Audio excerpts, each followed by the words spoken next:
The Poisoned Rose at the Flower Show, a Miss Marple mystery. Hi there, welcome back to Haunting Vales.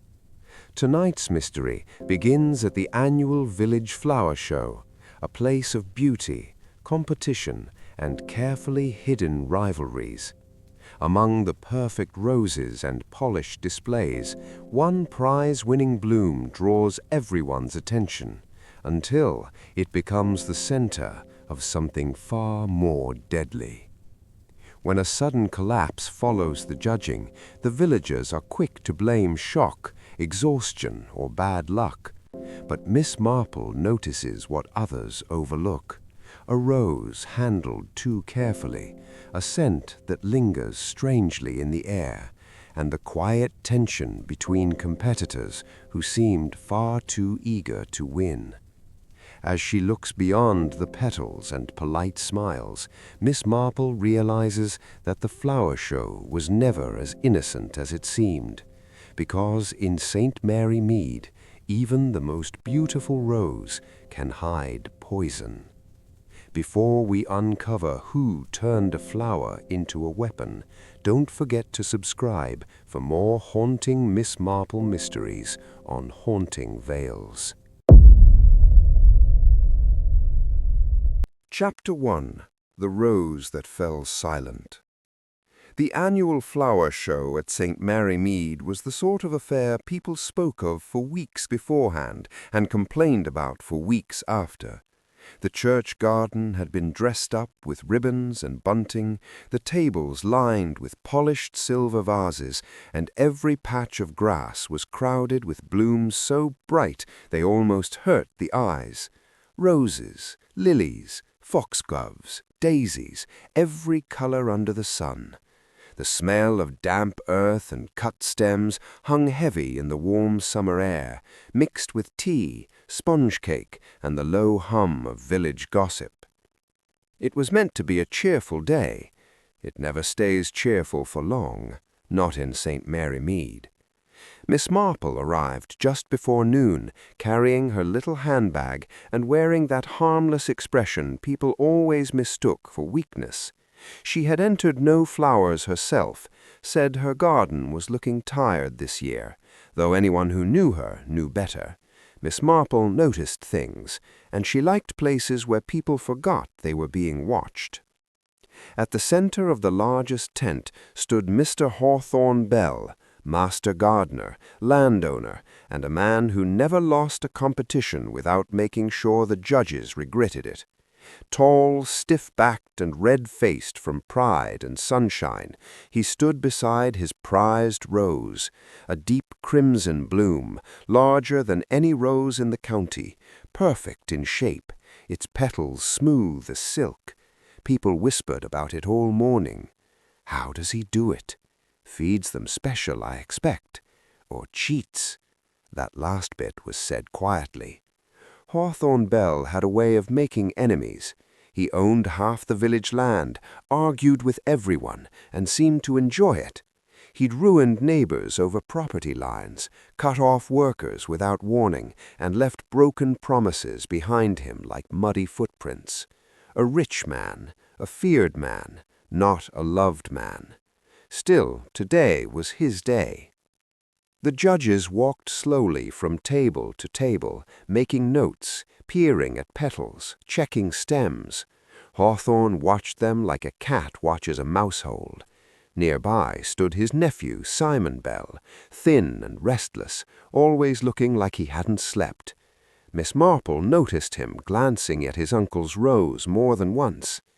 There was Edith Whale, too, Hawthorne's neighbor, a hard-faced widow with sharp hands and sharper eyes. She stood near the tea table, pretending not to care, but she cared. Everyone knew she and Hawthorne had been fighting over a strip of land between their gardens for nearly 3 years.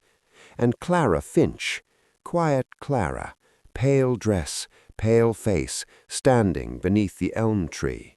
Once, years ago, Hawthorne had promised to marry her, then changed his mind. No reason given, just like that. In a village, people don't forget such things. The head judge finally stopped at Hawthorne's rose. A little crowd gathered. "Well now," said the judge, bending close, "this is quite remarkable." Hawthorne gave a proud little cough. Miss Marple looked over her spectacles. Something about the flower bothered her.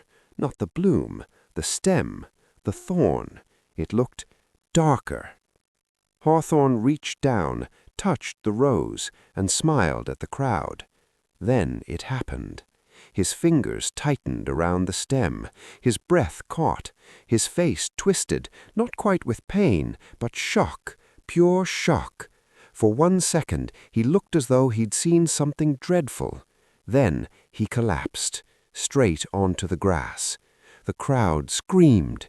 Teacups shattered. Someone shouted for a doctor. Dr. Haynes pushed through the people and dropped to his knees beside the body. He checked Hawthorne's wrist, listened at his chest, and then slowly stood up. Dead, just like that. No warning, no cry for help. One moment alive, the next gone. Inspector Graves arrived within the hour, looking annoyed at being pulled away from lunch. He examined the scene, questioned the witnesses, and frowned at the dead rose still clutched in Hawthorne's hand. That was when Miss Marple stepped closer. "Inspector," she said softly. He turned. "Yes, Miss Marple?"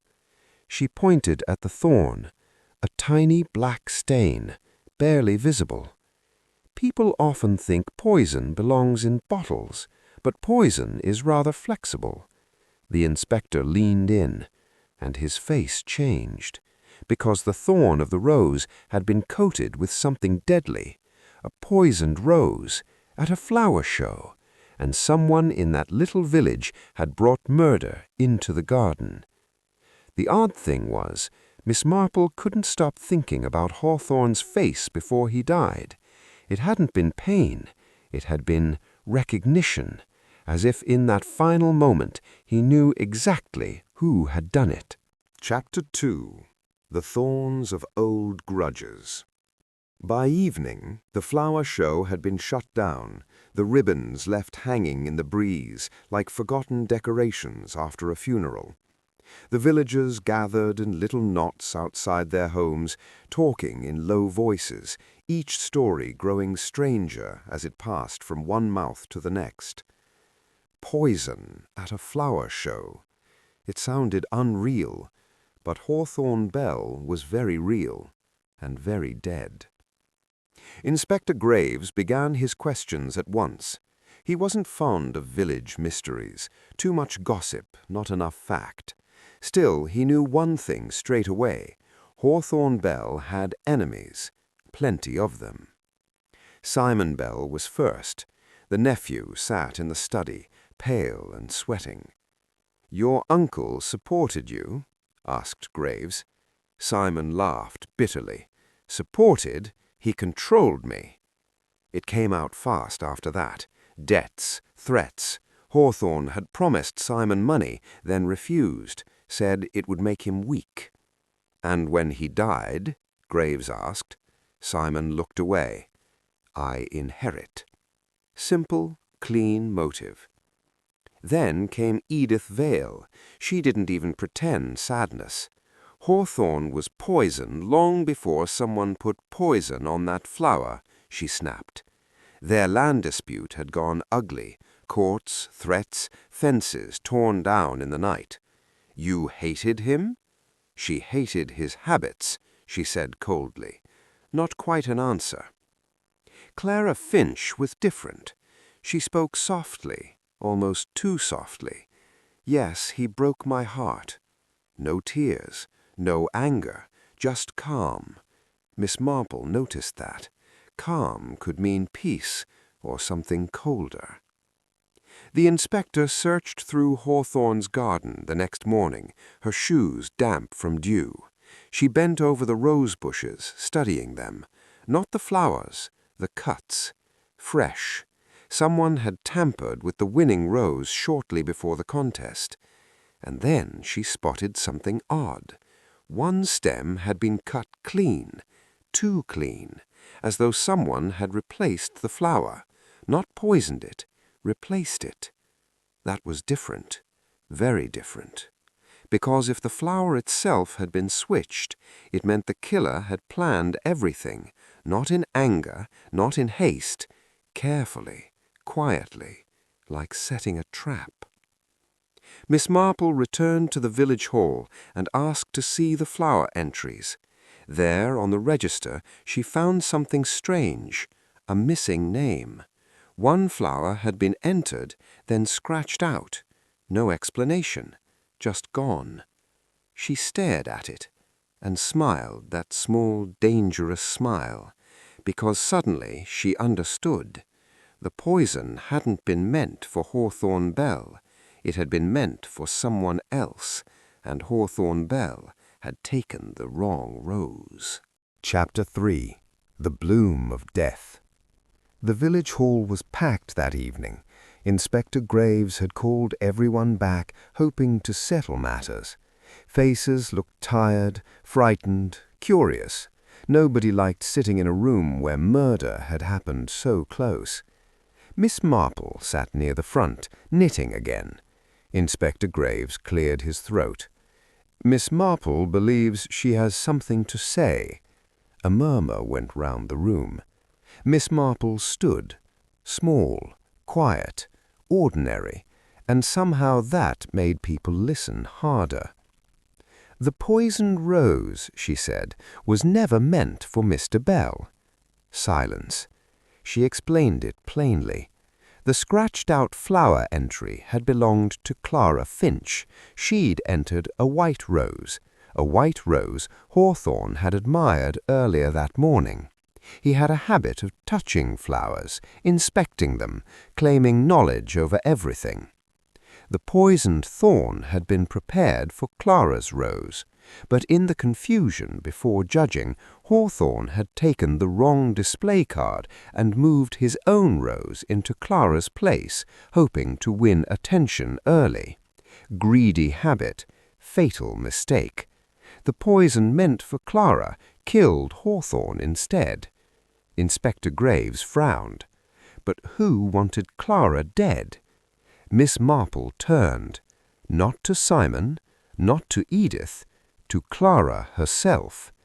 The room went still. Clara's pale face didn't move. "You planned your own murder," Miss Marple said. Gasps. It sounded mad until she explained. Clara Finch had poisoned her own rose, knowing Hawthorne would touch it.